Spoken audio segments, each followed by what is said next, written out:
अस्सलाम वालेकुम। आज की वीडियो में खुशामदीद।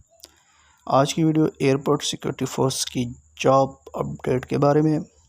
इसमें हम आपको बताएंगे कि वो कैंडिडेट्स जो किसी भी वजह से अपना फ़िज़िकल और मेडिकल टेस्ट नहीं दे सके, वो कैंडिडेट्स जिनका फ़िज़िकल और मेडिकल टेस्ट किसी वजह से मिस हो गया है, क्या वो कैंडिडेट दोबारा टेस्ट दे सकते हैं?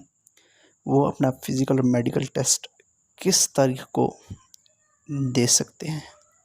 तो ऐसे कैंडिडेट के लिए एयरपोर्ट सिक्योरिटी फोर्स की जानिब से फ़िलहाल कोई प्लान मुरतब नहीं किया गया।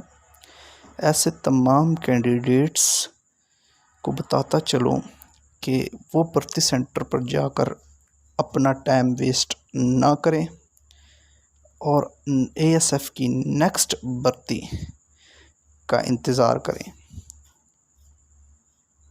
नेक्स्ट भर्ती आने पर अप्लाई करें और अपनी किस्मत आजमाएं। उम्मीद करता हूँ आज की वीडियो आपको पसंद आई होगी।